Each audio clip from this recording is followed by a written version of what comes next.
Greetings, pre-calc honor students. Here's section 2.5, finding max, mins, and polynomial functions. And we're also doing 2.5. Should go quickly because a lot of this is review, but I also want you to get used to how you can use your calculator and GeoGebra to help you on these problems. Find the max and min quadratic functions. If we've already gone over this, when it's in standard form, you can use a little trick, right? The x-coordinate of the vertex is negative b over 2a. And then you can plug that back into the function to find it. You could also try and change it into vertex form, y equals a times x minus h squared plus k, and then the vertex will be at hk. The handy thing about this is you get both the x and y coordinate of the vertex.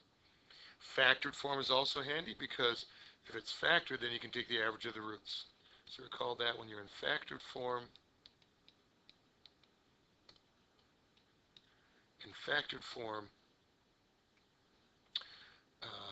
f of x equals a times x minus root 1 times x minus root 2.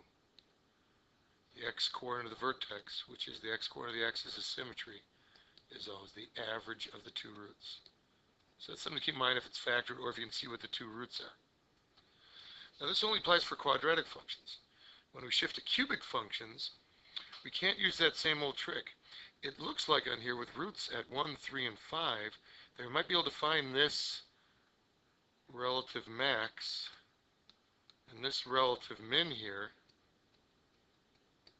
by going halfway between the roots. But as you can see, I found it to be with the GeoGebra 1.8453, so not quite 2.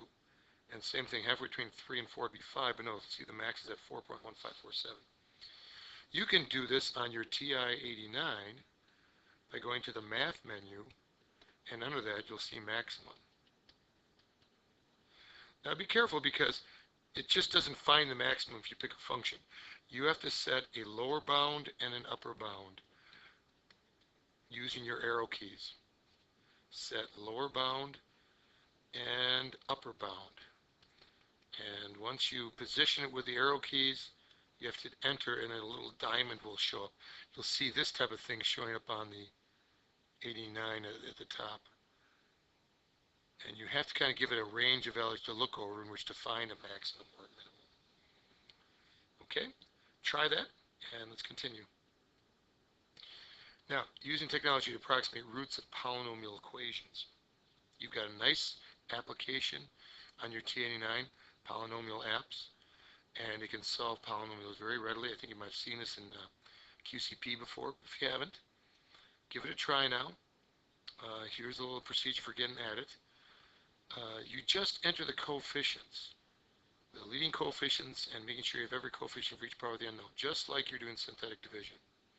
Now your answers might come out kind of strange looking, like in coordinate forms. That's if you get any complex answers, you'll shift them over that form.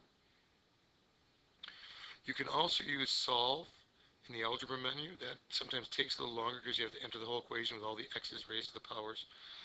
And also another thing, solve will generally only solve for real numbers. You have to use csolve to get complex roots. And also another issue too is sometimes solve will just give you one of the answers. That's why it's sometimes nice to look at a picture of the function. So try this on your own in calculator. Pause the video, and I worked it out in GeoGebra on the next page. Give your answer to 4 decimal places.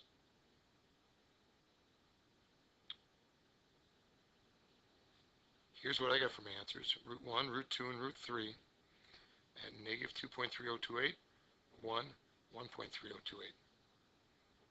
How did you do? Did you notice that you could have gotten the exact answers if you know that 1 is an exact root? So let's try it. Let's review some of the stuff from the earlier sections by trying that.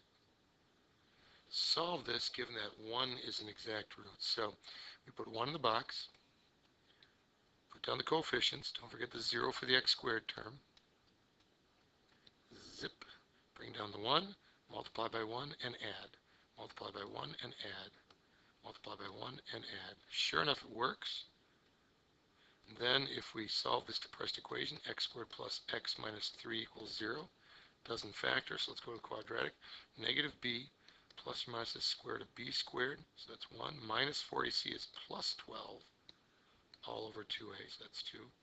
So you get x equals negative 1 plus or minus the square root of 13 all over 2. And I think you'll find that those are, does that seem about right? I don't have a calculator with me right now, but let's estimate. This is about somewhere between 3 and 4. So let's say 3.5. So negative 1 plus 3.5 would be 4.5 divided by 2 is 2.25. And sure enough, yep, that was one of the answers, negative 2.25.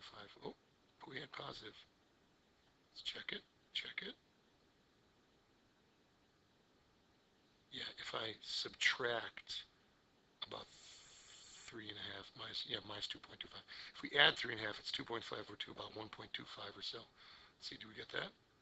Yeah, for the other answer, 1.3. Okay, there's our 3 exact roots. Flange out.